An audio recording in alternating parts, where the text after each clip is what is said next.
dans le but d'informer la population témiscamienne sur les différentes mesures prises dans le monde municipal pour s'adapter au contexte de pandémie du coronavirus COVID-19.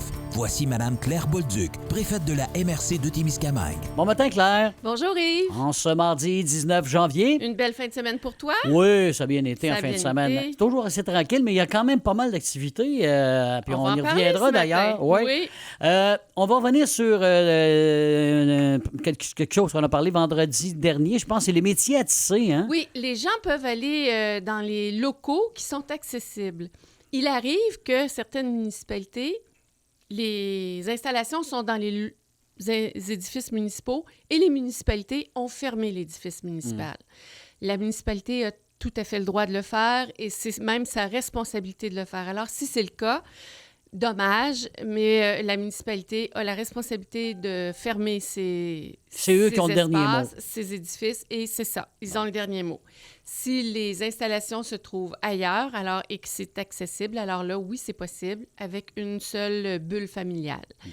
Et c'est peut-être un petit peu la distinction ou la particularité qu'il faut mettre de l'avant, c'est que oui, les municipalités, elles ont le droit de décréter que les édifices municipaux sont totalement Donc, fermés. on n'a qu'à s'informer si oui ou non Tout à c'est fait. disponible. On appelle Sinon, à la ben, municipalité voilà. et voilà. Tu vas revenir aussi sur l'achat local. Aujourd'hui, la Fédération québécoise des municipalités rencontre la présidente du Conseil du Trésor, Mme Sonia Lebel. Il y a 3 sujets à l'ordre du jour, dont l'achat local, l'application de la loi 37 et les achats groupés, l'impact que ça a. Actuellement, il y a...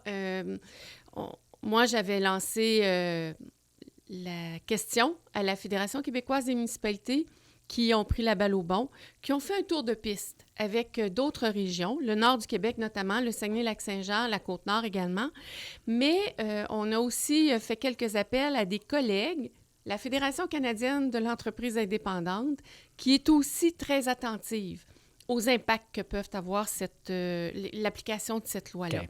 Alors, il y a un mouvement qui est enclenché, mais dès la fin de la journée, on aura peut-être un son de cloche de Mme Lebel. Différent aussi, là, Et c'est j'espère. quelqu'un qui est réputé pour être très à l'écoute des préoccupations des gens et très attentive aux impacts des décisions que prend le gouvernement. Alors, on verra quelle sera sa réception de nos commentaires. Le mémoire est déjà prêt.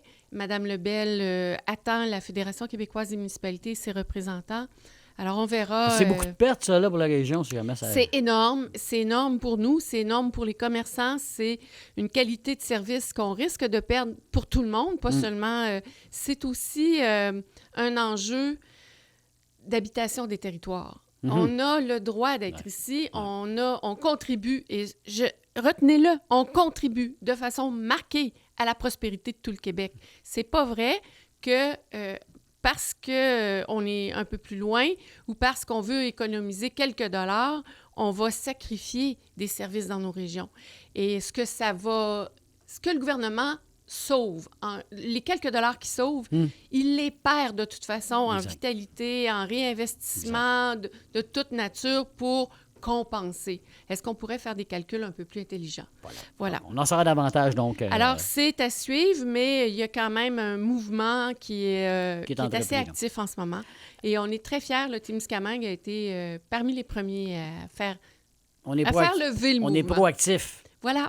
Activités sur le territoire, bon, on en parlait tantôt d'entrée de jeu. Ben, si tu me permets, Yves, juste avant, oui. Moi, je vais remercier les entrepreneurs de la région, les entreprises Alain Lecomte, les Claude Bergeron et compagnie, parce qu'ils ont été alertes sur la question. Oui. Merci d'avoir sonné la cloche. Sonner la cloche.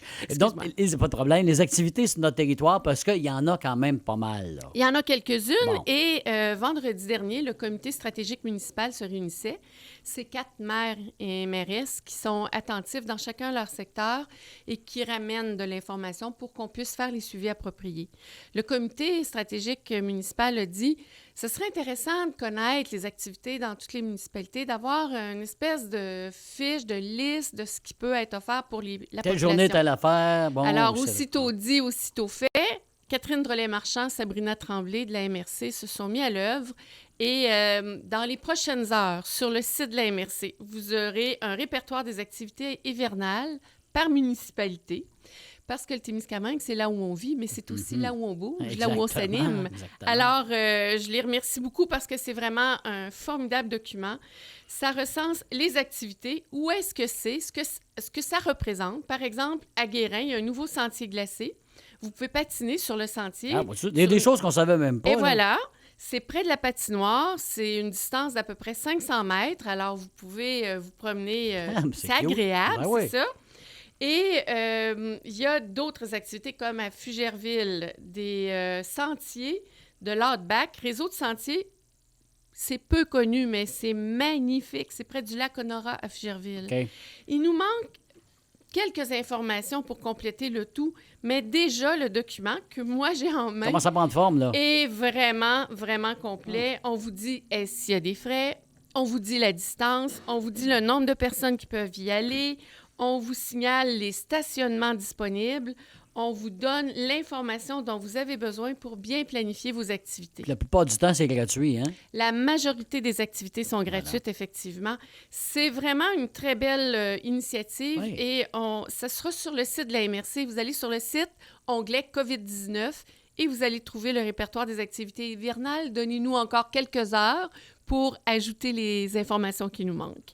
Vaccination, on en parlait la semaine dernière parce que ça s'en vient cette semaine. On en est rendu où? Et ça commence, mais juste avant, je vais te parler du défi Château de neige. Ah. Ça a été beaucoup aussi discuté. On l'a mis sur la page Facebook de la MRC. Défi Château de neige, c'est en Abitibi-Témiscamingue. On fait des châteaux de neige, on prend des photos, on envoie le tout. Et toute l'information est disponible encore une fois sur le site de la MRC et sur notre page Facebook. Mais il y a des prix très intéressants à gagner. C'est une belle activité à faire en famille avec les enfants. On a vu des belles images, on a vu Soyez des beaux photos. inventifs. Oui, on en a Ouais. vu déjà des beaux. Défi Château de neige, ça vaut la peine. Ça fait partie, encore là, ça fait partie des avantages qu'on a et on va mettre à profit la très belle nature qu'on a. Absolument. Et parce qu'il est grand, notre terrain de jeu. On est Ah chanceux. oui, un peu. On a un très grand terrain de jeu. Il y a des lieux à découvrir.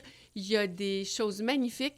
Et comme me le faisait remarquer Catherine, pour quelqu'un qui vit au Témiscamingue, probablement qu'on peut passer toute sa vie et on va toujours avoir des choses à découvrir au Témiscamingue. Absolument, tu as raison là-dessus. Alors, voilà.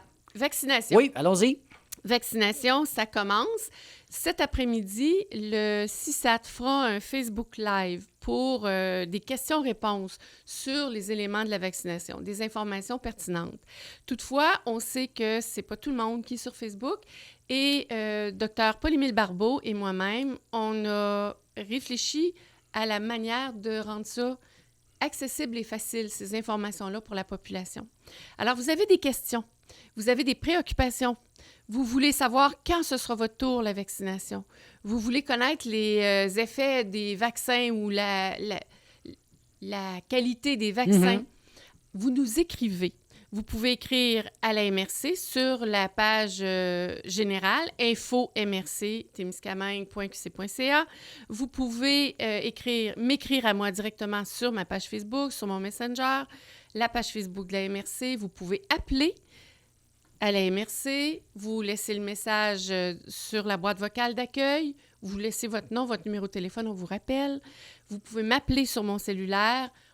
Vous avez des questions, vous nous les adressez et on va recenser toute l'information pertinente pour vous la fournir dans une émission spéciale qu'on tiendra ici même à CKVM, à Radio-Témiscamingue. Et ça, c'est la richesse, en temps de pandémie, être capable de parler à la population pour répondre à ces questions, aux questions que les gens peuvent avoir. C'est une grande chance qu'on a aussi d'avoir une radio locale qui nous appartient, qui parle de nous entre nous. Absolument. Alors, on met à profit Merci. tout ce qu'on peut. On est proche. Vous avez des questions, vous nous les transmettez. Vous pouvez les envoyer à Yves aussi. Hein? Absolument. Tu peux les recevoir, les questions. À CKVM, moi-même, pas Tu de peux nous problème. les faire suivre. Absolument. Et ce qu'on veut faire, c'est vraiment de vous rendre ça simple à comprendre, facile. Vous avez des préoccupations, des questions, vous nous adressez vos questions, vos préoccupations, on répondra à ça. Ça commence cette semaine et on aura plus de détails cet après-midi, mais ça commence et c'est un bon signal. Alors, n'hésitez pas, on est là. Merci beaucoup, Claire. Et merci à CKVM d'être là. Et nous, on se retrouve vendredi. On est ensemble vendredi. On vous rappellera de nous envoyer vos questions. Exact. Et d'ici là, ben On respecte les règles. Ouais. Merci tout le monde de votre contribution. Merci Claire. À la prochaine. Bonne journée. Voilà. Et c'est Claire. Le point sur la COVID-19 est une présentation de la MRC de Témiscamingue en collaboration avec CKVM-FM et TV Témis. Merci d'avoir été là. À bientôt.